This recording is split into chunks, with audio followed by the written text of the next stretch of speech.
जिस बिल को बताया ऐतिहासिक, उसी बिल पर दे दिया राज्यपाल ने बड़ा झटका। राज्यपाल ने ममता सरकार के एंटी रेप बिल पर लगा दी रोक। बंगाल मामले के चलते ममता सरकार आ चुकी है अब बैक फुट पर।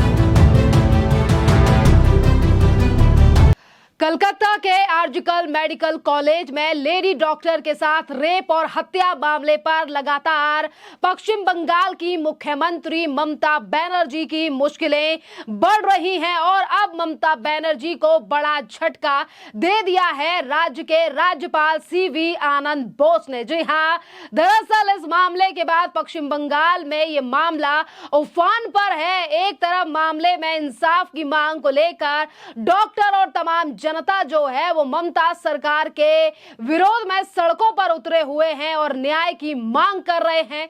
और इसी बीच ममता बनर्जी जहां एक तरफ अपनी सरकार को बचाने के लिए कर रही थी कोशिश, और ममता बनर्जी ने 3 सितंबर को पश्चिम बंगाल की विधानसभा में किया था एक बिल पेश जो कि एंटी रेप बिल था, जिसमें मामले में फांसी की सजा के प्रावधान वाले बिल को पास कर दिया था।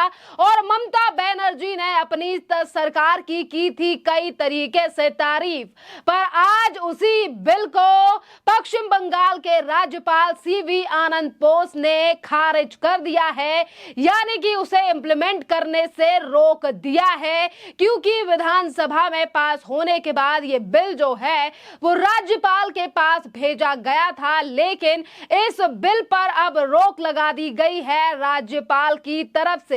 राज्यपाल ने कहा है कि इस बिल पर रोक इसीलिए लगाई गई है क्योंकि ममता बनर्जी की सरकार ने बिल के साथ टेक्निकल रिपोर्ट नहीं भेजी और बिना टेक्निकल रिपोर्ट के मंजूरी नहीं दी जा सकती है इस बिल को।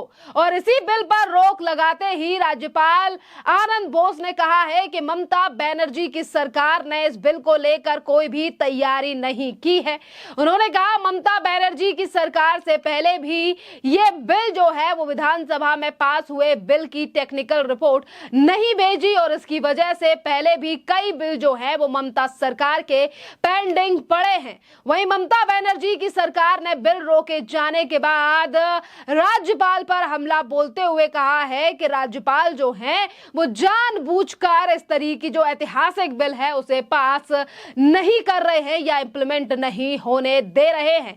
आपके लिए बता दें कि आज जो ममता बनर्जी एंटी रेप का बिल लेकर आई हैं, जिस पर लगातार वो अपनी सरकार को बचाने का प्रयास कर रही हैं, क्योंकि आज ट्रेनी डॉक्टर के साथ हत्या और रेप का मामला इस कदर उफान पकड़ चुका है कि सिर्फ पश्चिम बंगाल ही नहीं बल्कि देश की जनता ममता बनर्जी के शासन और प्रशासन पर सवाल उठा रही है और ये कह रही है कि किस तरीके से आज डिले यानी कि लगातार देरी जो है वो पीड़िता के परिवार को न्याय देने में की जा रही है और महिला मुख्यमंत्री जो है वो पूरी तरीके से विफल है। विधानसभा में जब ये बिल पेश किया गया था तो ममता बनर्जी ने विधेयक को ऐतिहासिक बताया था और कहा था कि ये बिल जो है वो देश के अन्य राज्यों के लिए भी आदर्श स्थापित करेगा। इस बिल के जरिए रेप पीड़ित महिलाओं और उनके परिजनों को जल्द से जल्द न्याय मिलेगा। साथ ही ये बिल केंद्रीय कानून में मौजूद कमियों को दूर करने का प्रयास करेगा। बीजेपी के विधायकों और मुख्यमंत्री का इस्तीफा मांगते हुए नारे लगाने पर ममता बनर्जी ने कहा कि क्या होगा कि अगर मैं इस्तीफा दे दूं और इसी के साथ आज जिस तरीके के कारण जो पश्चिम बंगाल में है, अगर मैं इन्हीं कारणों से प्रधानमंत्री और गृह मंत्री के खिलाफ नारे लगाऊं जिसके लिए आप मेरे खिलाफ जैसे कि आप मेरे खिलाफ नारे लगा रहे हैं। ममता बनर्जी ने दावा करके किया है कि उत्तर प्रदेश और गुजरात जैसे राज्यों में महिलाओं के खिलाफ अपराध की दर जो है असामान्य रूप से अधिक है और पश्चिम बंगाल में प्रताड़ित महिलाओं को अदालत में न्याय मिल रहा है। यानी कि लगातार ममता बनर्जी अपने राज्य और अपनी पुलिस को नंबर 1 बताने में पीछे नहीं हट रही है।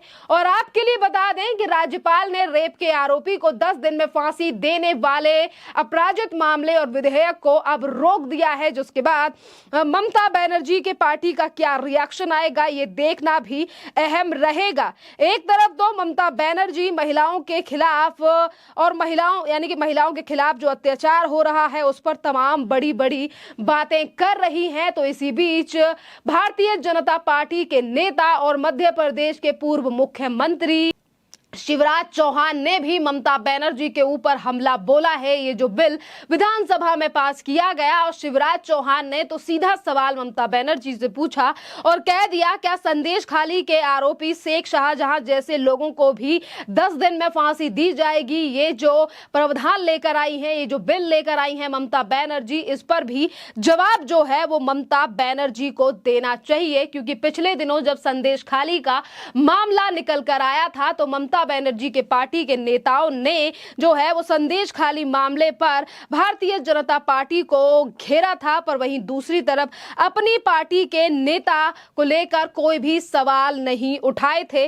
और इसी के साथ पश्चिम बंगाल के बीजेपी के अध्यक्ष सुकांता मजूमदार ने भी ममता बनर्जी के ऊपर बड़ा हमला बोला है और आज उन्होंने कलकत्ता के इस मामले को लेकर ममता बनर्जी से इस्तीफा मांग लिया है। सुनिए क्या कह रहे हैं सुकांता मजूमदार। देखिए, तो पहले से हम बोलते आ रहे हैं, ये तृणमूल कांग्रेस की सरकार जो है ये पूरी घटना को छिपाने की कोशिश कर रही थी। पहले से ही उनकी ये प्लानिंग थी कि इसको वो बताएंगे कि सुसाइड है, हर संभव कोशिश रहा। उसके बाद सबूतों के साथ छेड़छाड़ करने की कोशिश की गई और सबूतों के साथ छेड़छाड़ करने की कोशिश ही यही है कि वो सेमिनार रूम जहाँ पे डॉक्टर की लाश मिली थी मर्डर और रेप के बाद, उसके साथ उसको तोड़फोड़ करने का, और सरकार छुपा रही थी कि बोल रही थी कि ये पहले से ही प्लान था।